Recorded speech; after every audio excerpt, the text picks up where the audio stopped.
Hey everybody, Purple for the Ages coming at you from my secret location. How you doing today? Put food back. Put food back. This is after, I'm seeing stuff on TV. This is after the floods in the Carolinas and Tennessee and Georgia and Florida, and people don't have any food and people don't have any water and there's no roads. There's no longer any roads to get food in, to go to the grocery store, to go do this, to go get gas. There's no roads, there's no power, there's no nothing. These people are in 18th century America. All of a sudden, boom, they're back to 18th century.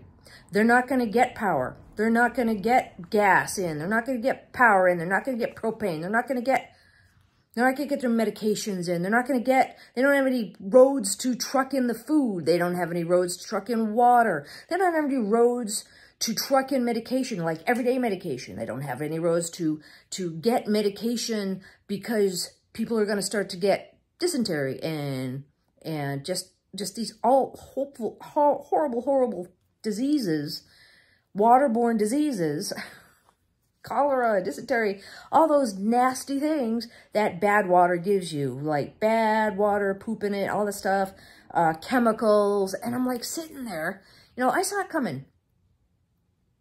Put food back. I saw it coming. I saw it when the hurricane was still down in the Gulf of Mexico. They had the, oh, well, you know, it's going to come ashore in Florida and it's going to go north. But I saw a nice thing, it goes north, and it just spins and sits over the Carolinas and Tennessee and all this stuff. Like, they're going to get a lot of water. They should prepare. They should move out. They should, I didn't hear anybody saying, no, they should do that, but they should have done that. And thank goodness there's some preppers that were there that did. They prepared and all this stuff. Yes, people lost. Their basements flooded, their houses flooded, their houses washed away, their town washed away, the roads washed away. Yeah, well, what prepping is got? That's the other thing you have to do. You have to stage your stuff in different areas and different locations. Put the food back, put the water back, put the medications back, change your clothes, all the stuff, the things you need in case of emergency. And a lot of people didn't. They didn't. And I'm like sitting here going, why didn't they do that? Oh, well, you know, that's just ridiculous. Oh, that'll never happen. Oh, I'm not going to get political, but it's like, oh, yeah. What are the odds? Well, better than average. Better than even. It happened. I'm sorry. Well, my train just derailed here. They're not going to get food back. They're not going to get lines back. Yeah, they're all cut off. They're only places, you know, to go in are like a couple of dirt roads that are quickly becoming impassable because everybody's trying to get out from them. And you should put food back. You should put food back quietly. Hopefully more people put food back quietly. When we had the pandemic here, should I say? Yeah, I should say.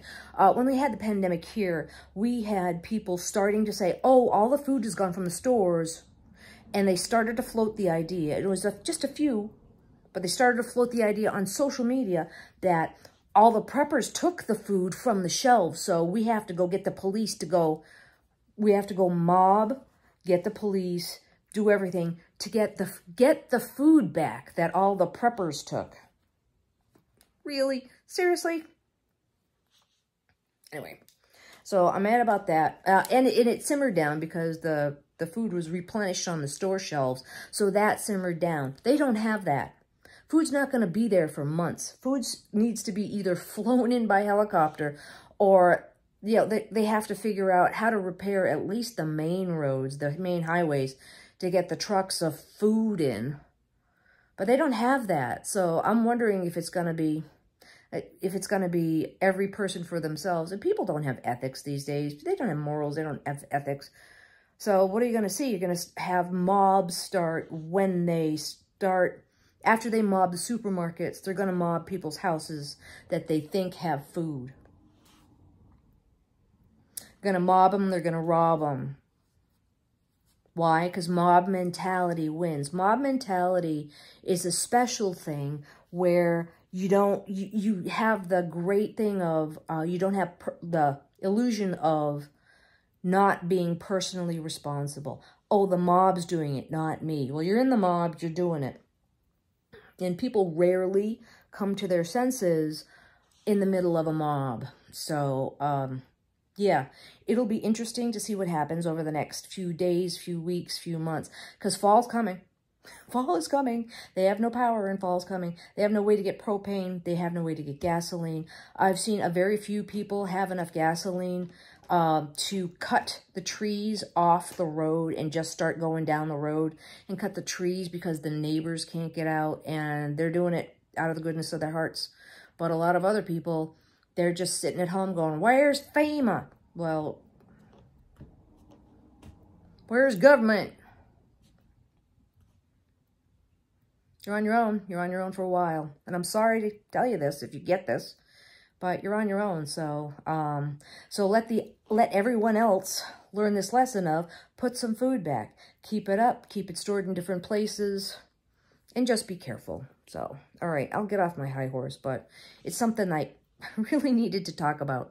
Thank you for listening, everybody. But yeah, buy some non-perishable items and stow them away. 3 days, 3 weeks, 3 months. Just keep on stacking it back, and hopefully you won't run into the situation where you have no food and no water. Okay. All right. Hope this finds you well. Take care. Bye.